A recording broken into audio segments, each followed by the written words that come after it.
بسم الله الرحمن الرحيم وصلى الله وسلم على سيدنا محمد وآله وصحبه. حسن بالمسياح محاسب معتمد جهة فاس مكناس.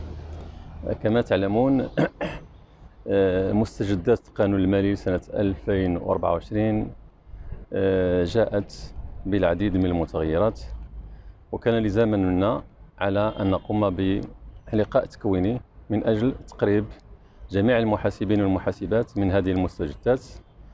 وفي هذا الإطار دونك المستجدات اللي خذات واحد الحيز كبير في القانون المالي هي ما يتعلق بالضريبة على القيمة المضافة.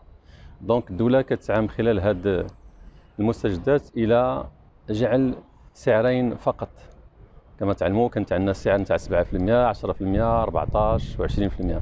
دابا الدولة كتسعى جاهدة باش يكون عندنا غير جوج نتاع السعرين، دونك نتاع 10% و20% إلى حدود 2026. كان هناك مجموعة نتاع الإعفاءات، مجموعة نتاع التخفيضات، وكانت كتخم خلال ذلك أنها المستهلك النهائي يقدر يولج المجموعة نتاع الخدمات خاصة الأساسية منها بواحد الثمن اللي هو في المتناول.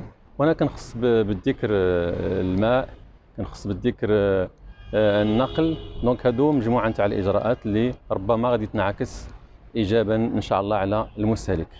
كذلك طرقنا المستجدات فيما يخص الضريبة على الدخل، الضريبة على الشركات، وعلما بأن الضريبة على الشركات دونك ما خدتش الحيز الكبير في القانون المالي 2024 على غرار ما كان في القوانين السابقة.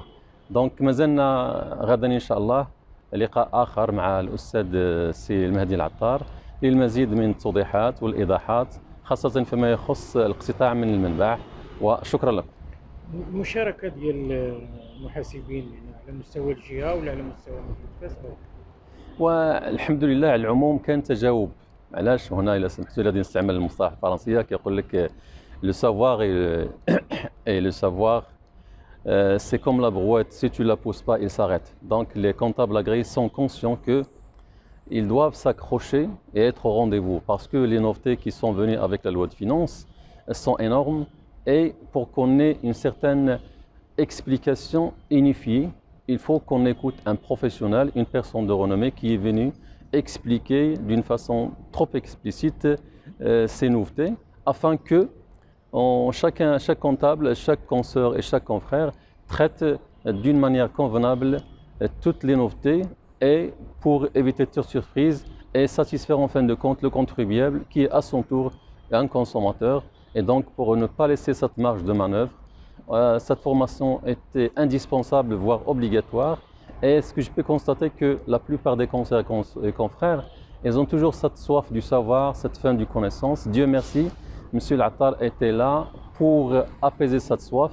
Espérons que demain, Inch'Allah, tout le monde répondra présent et que donc tout le monde ait bénéficié de cette formation en attendant des journées meilleures et un avenir meilleur pour nous en tant que professionnels des chiffres et pour notre pays, Inch'Allah. Encore une fois, merci. Mehdi L'Attar, docteur en finance, expert comptable, commissaire aux comptes.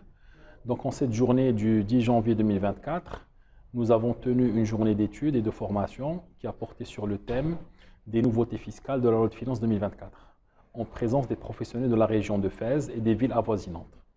Ce fut une rencontre très enrichissante qui a été marquée par un débat très constructif, très professionnel, qui a porté sur les réformes de la fiscalité qui concernent aussi bien les sociétés que les personnes physiques, étant précisé que la loi de finances 2024 a mis l'accent sur la réforme de la taxe sur la valeur ajoutée, avec des mesures phares telles que l'institution d'un régime de retenue à la source, telles que la convergence des taux vers le taux de 20% et le taux de 10% avec la suppression des taux intermédiaires de 7 et de 14%, et aussi des mesures intéressantes au niveau de l'IR concernant la procédure d'examen de la situation d'ensemble des personnes physiques, ainsi que d'autres mesures qui ont fait l'objet d'échanges et de débats avec les professionnels.